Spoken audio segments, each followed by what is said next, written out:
As usual, feel free to join me in the DMs. So let us get started. And in case you're watching this after, please type hashtag replay and ask any questions that you have. So this is part 2 of a series that I started last week on overcoming objections, right? Last week I spoke about how to respond, what to say when your customer tells you that your service or your products are too expensive. How do you handle that? So last week, that is what I covered. So if you missed it, please feel free to scroll on my feed and watch last week's video. All right. So today we are taking it a step further, again on overcoming objections. All right. And if you're coming in live, let me know where you're coming in from and feel free to post your questions. Alrighty. So how do you respond when your clients tell you that you are too expensive? Or if your customer says, I can't afford it right now. Or if they say, it's much more than I expected. Or can you do something about the price, right? Which is asking for a discount. Or if they say XYZ company is selling that product or service cheaper, how do you respond? Now, I know some people, when they hear that, they immediately give up. They're like, game over. I'm not going to make this sale. It's a wrap. But that is the last thing you want to do. So let us get into it. So like I said, these words are some of the worst phrases that we business owners want to hear, right? But it is okay. It's just the beginning. It's not too late, right? All right. So you shouldn't let that affect your confidence. All right. So what I'm going to do today is I'm going to break this down into 2 parts. The first thing I'm going to share with us is what not to do. Okay. What not to do when your customers drop that comment on you. The first thing you don't want to do is that you do not want to panic, right? Because we tend to panic like, oh, shucks, it's over.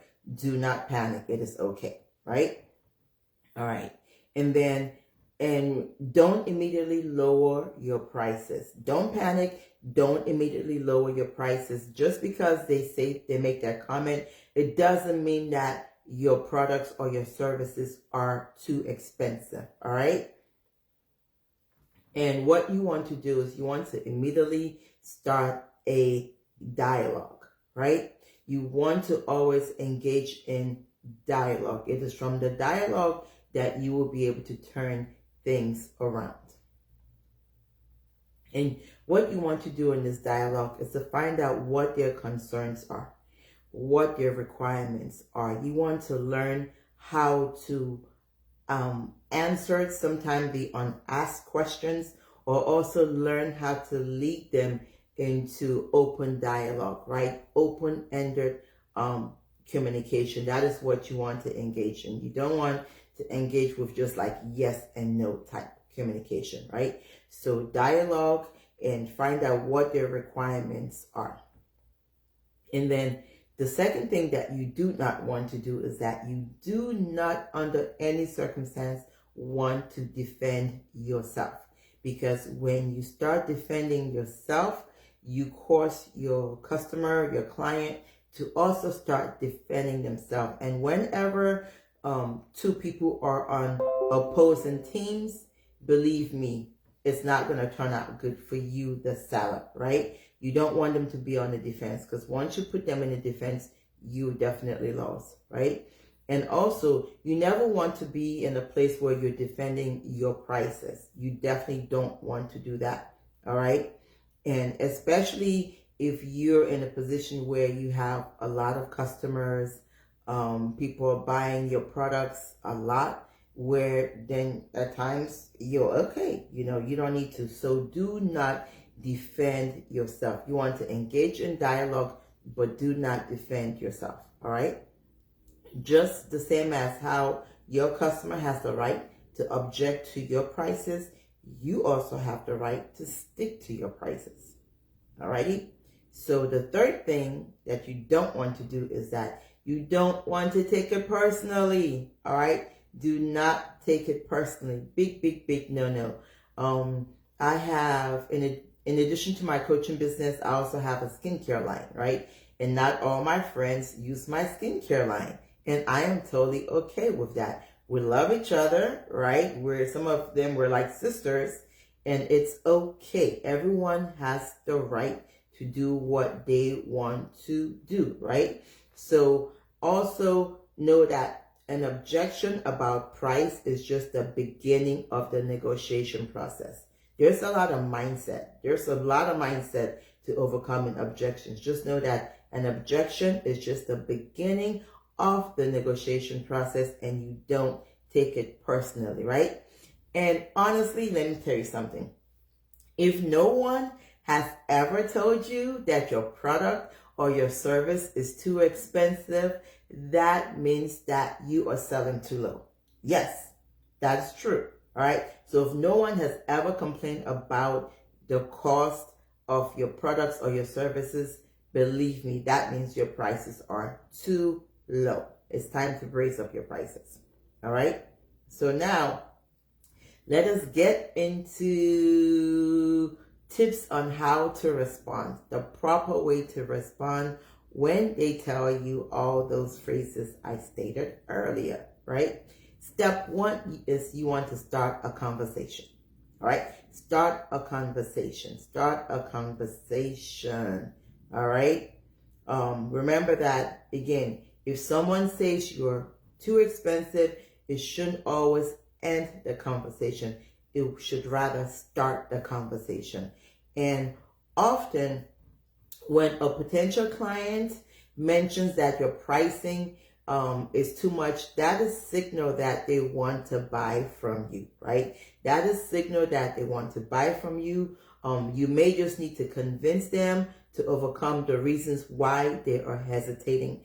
Because oftentimes, if they really didn't want to buy from you, they wouldn't even comment. If it's a store you have, they will just come and they will just leave, right? So if they're even engaging in communication and sharing their dissatisfaction with the price, that means that they want what you have. You just have to meet each other at the right figure, all right? So these objections may have nothing to do with your price and everything to do with where they're at, right? It has to do with where they're at and not your price. And that could mean a lot of things, right? Sometimes they're either not 100% committed to a particular course of action. Example, they may just be price shopping at the time and not actually ready to make the purchase. Remember how we'll go to the mall when we're bored and just do window shopping? That was a long time ago. I can't remember the last time I had free time to be going window shopping. Not anymore. All right. Or they may simply be using price, right, as an easy way out, not to buy. Okay. And so whatever the case is, by asking your client a few simple questions in a non-aggressive and non-judgmental way and listening to their concerns, you can find out if they really want to work with you, if they really want to buy your products or your service, or if they're just really using price as an excuse. And also keep in mind that just because someone is not ready to purchase your service or your product right now, it doesn't mean that they would not be ready to do that in the future. So you always have to stay connected with your customer. All right. I'm going to drop some hints later on some things you can do to stay connected. All right. The second thing is that you want to acknowledge that you are expensive. Yes. Own up to it. Acknowledge that you are expensive. You want to acknowledge that, right? And you want to communicate to your customers and your clients the real value of your product or service, right? The real value of your product or service. Now, this is the processes and time involved to help them get results, right? And people are paying you for results. People are paying you for results. Keep that in mind. So explain to them that it's taking you years of dedication for you to build your expertise and knowledge in your field or your product, right? Like me, I have been an entrepreneur now for, wow, long time, like 22 years, 21, 22 years. So just imagine if I'm coaching you in your business, what you receive from me. You're basically going to benefit from all my years of experience, even like the errors I've made. You get to save a lot of time by not going through that same journey and making those same errors, right? And also, they get to benefit from the efficacy of your product, right? Sometimes it takes years to develop a good product, so they get to benefit from that. And so say, do own up and acknowledge that yes, you are expensive, but you explain to them why, right? But if you so if you can convey the true value of what you do, right, or what your product does, then your customers will now realize that your product or service are actually worth the price tag, right? So again, this is all communication. And oftentimes with some businesses, the sale does not end at the exchange of the product or the service. There are some businesses where once you deliver the product, you deliver the service, is done, right? And then you have some organizations, some companies, some businesses that have awesome customer service that continues even after. I know there have been times when I've bought products and I've tried to assemble it, put it together, and had issues, couldn't figure it out, and you can't get a human being, right? You just can't get a human being. They're like, send an email. And there's some things that you just cannot explain through an email. You need a human being to listen to you. So just imagine if you purchase that product for a lower price and then there's basically no customer service after, versus a certain brand that's more expensive, but you have awesome customer service. They're there to walk you through. I've even had companies where you give them access to your computer or whatever. They jump in, they walk you through, they fix whatever. So that's just awesome, right? So be able to articulate all the features and benefits of your product or your service. All right, the third item is focus on the return on investment. The return on investment. That is your ROI. This is huge, right? Now, there are various reasons why customers may not be willing to buy from you or invest in you. And it's rarely about the price. Know that, right? Don't fall for that price stuff. It is rarely about the price. And one of the most common reasons is that they don't understand the values or the benefits of your offering, right? Remember this, right? WIIF, what's in it for me, right? How does it value me? How does it benefit me? You have to master how to articulate that to your customer, because when they know that whatever you're offering, your product, your service, is going to value them, is going to turn things around, is going to save them time. Basically, you need to know what they value the most, right? You need to learn how to have the type of communication that helps you, the seller, to be able to identify what that person values the most, right? And once you identify what it is that customer values the most, you need to be able to now mirror that with your product to let them arrive to the conclusion that your product or your service will solve that issue, that number one pain point that they value the most, right? So focusing on the ROI, the return on investment, and the results, you will keep them, you will help them to achieve what is key to them, right? Okay, so now, say to your client, you reached out to me because you need help with blank, right? And I'm confident that I can help you. Okay, I'm going to repeat that. Say Okay, so this is one of your scripts. You reached out to me, Jackie, because you need help with blank, whatever it is. I am confident that I can help you. All right, this is the next one. What would it mean to you if I can help you solve blank problem immediately? Let me repeat that. What would it mean to you if I can help you solve blank problem immediately? All right. And then the third script is, how much time, money, or stress will you save if I can help you with blank? I'm going to repeat that. How much time / money / stress will you save if I can help you with blank, right? So that's it. So you can also share the results. You can also share the testimonials from your past former customers and clients that you have helped to achieve similar results as what they are desiring, right? And to demonstrate the value of what you are charging. Alrighty? So please take note of those questions. Very critical. All right. The fourth item is, ask yourself, is this my ideal client?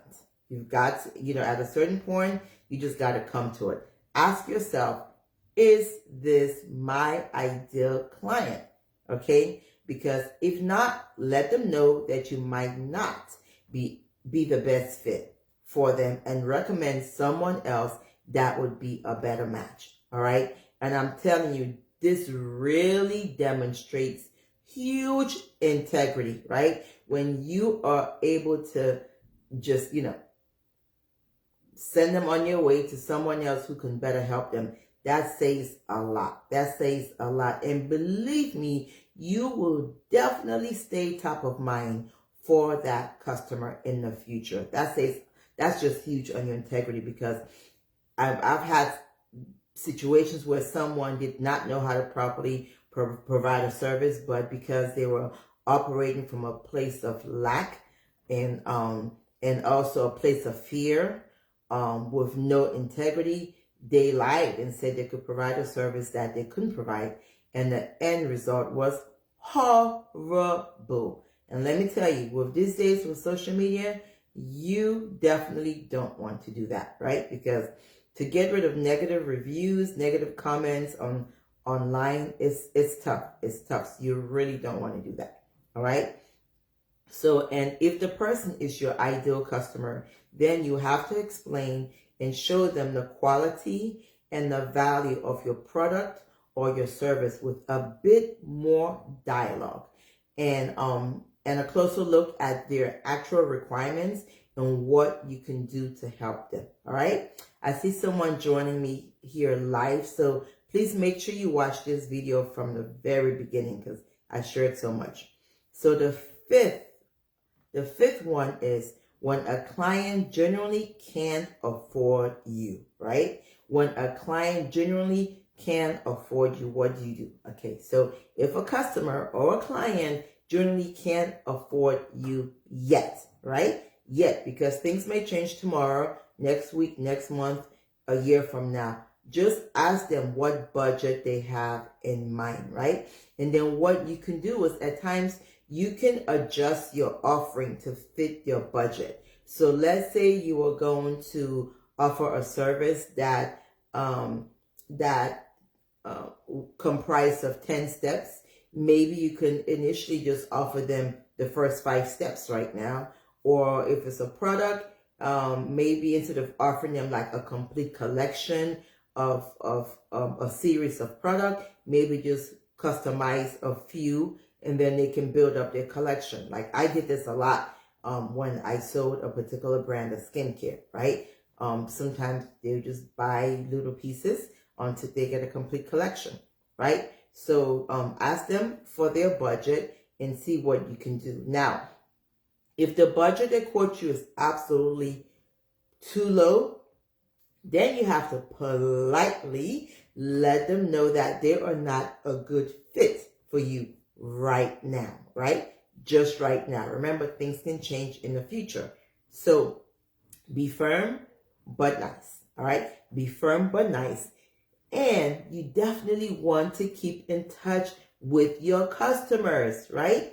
You definitely want to keep in touch with your customer because tomorrow their situation may change. And I shared earlier that I was going to dig, this is a little bonus I'm sharing on how to keep in contact with your customer. If you don't already have this in place, you definitely want to institute a CRM, right? That's a customer relations management system. That should definitely be part of your strategies, okay? So you want to plug them into your system and start sending them some type of a nurturing sequence of email, right? Because things could change tomorrow. So stay connected. Don't give up on your customer, right? And remember this, right? Sometimes you win, sometimes you learn, all right? Sometimes you win, sometimes you learn, right? So know that if at the end of the day, you're not able to make a sale at that particular time, you have not failed. That has been a learning experience. All right. So that is it for today. Thank you so much for joining me. This has been your girl, Yvonne Tasem, the monetizer, your #1 business launch strategist. All right. So next week, I am going to be digging deeper and speaking of pricing. All right. Thank you so much for joining me. God bless you. And I'll see you same place, same time next week. Have an awesome week and an awesome end of month. And I'm just trusting God that you're going to hit every goal that you set for your business in the month of November. And happy Thanksgiving for those of you in the United States of America, because I will be seeing you after Thanksgiving. All right. Take care. Bye-bye.